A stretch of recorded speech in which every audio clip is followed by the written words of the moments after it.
This is Mountain Schechtsteiner, creator and founder of the Erasure Back Pain program. And today what I'd like to do is talk to you a little bit about a condition that I refer to as generalized lower back pain. Now, the spine itself is composed of 24 moving vertebrae, and you have 7 cervical vertebrae, those are the vertebrae in the neck. You have 12 thoracic vertebrae along with their corresponding ribs that attach to each of those vertebrae. And then in the lower back, you have the last 5 vertebrae are called the lumbar vertebrae.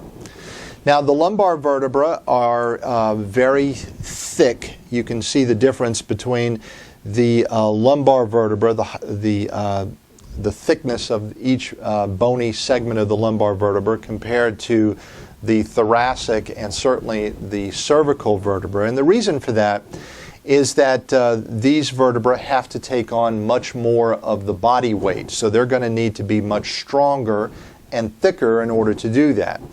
Likewise, the intervertebral discs, the cartilage structures between the vertebrae themselves that provide the cushioning between each of the bony elements of the spine has to be thick. And you can see the difference between the thickness of this lumbar disc as opposed to this thoracic disc here.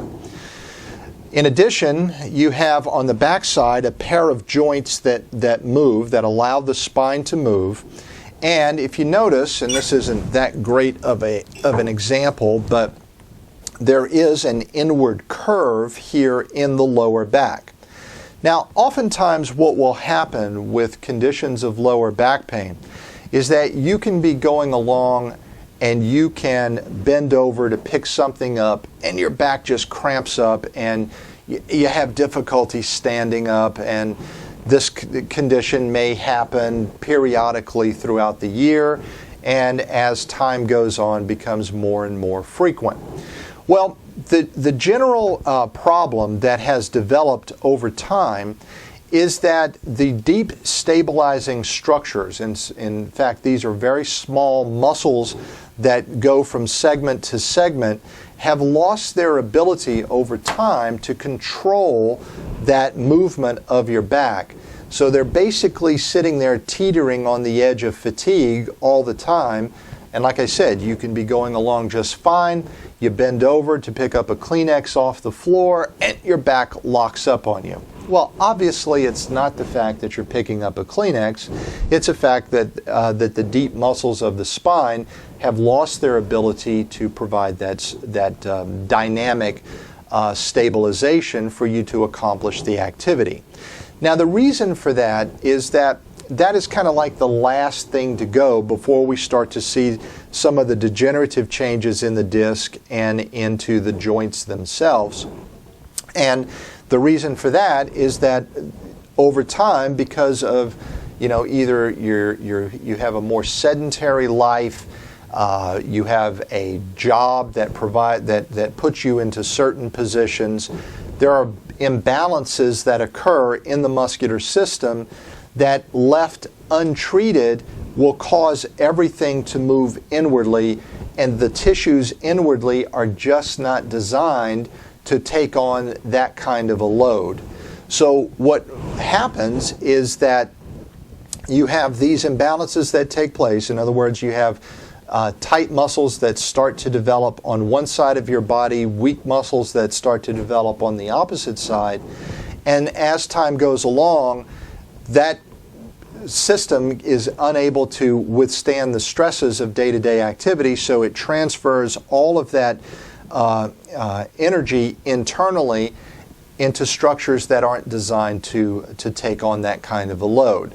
So you start to get fatigue of deeper muscles in the spine, those deep stabilizing muscles, and then, like I said, over time you start to see the degenerative changes that we see in the disc and in the facet joints themselves, ultimately leading to nerve irritation, perhaps some sciatica, that sort of thing. So at any rate, in order to be able to treat this, you have to, number one, understand the whole cascading set of events, not try to treat the what you will see, or the symptoms, not try to treat the symptoms, but go to the source of the problem, and that is usually the rebalancing of the structures out here, and then move in deeper. So there's a proper sequencing of things that need to happen.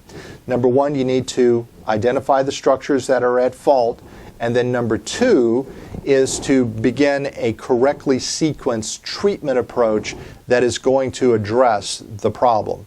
Lower back pain in and of itself is a very common condition.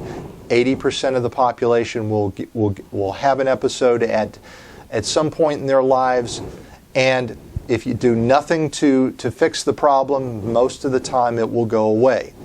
The key, though, is that about 75% of those cases that go away will return, and will return more often with age, because the problem hasn't been addressed. The source of the problem hasn't been addressed. I hope the information that I've provided you today has been helpful, and you find it useful in looking into your current situation of lower back pain. If you want more information about how my program might be able to help you with your particular situation, feel free to visit me by clicking the link you see right below this video. This is Mountain Schexnayder wishing you all good health, and I do hope our paths cross soon.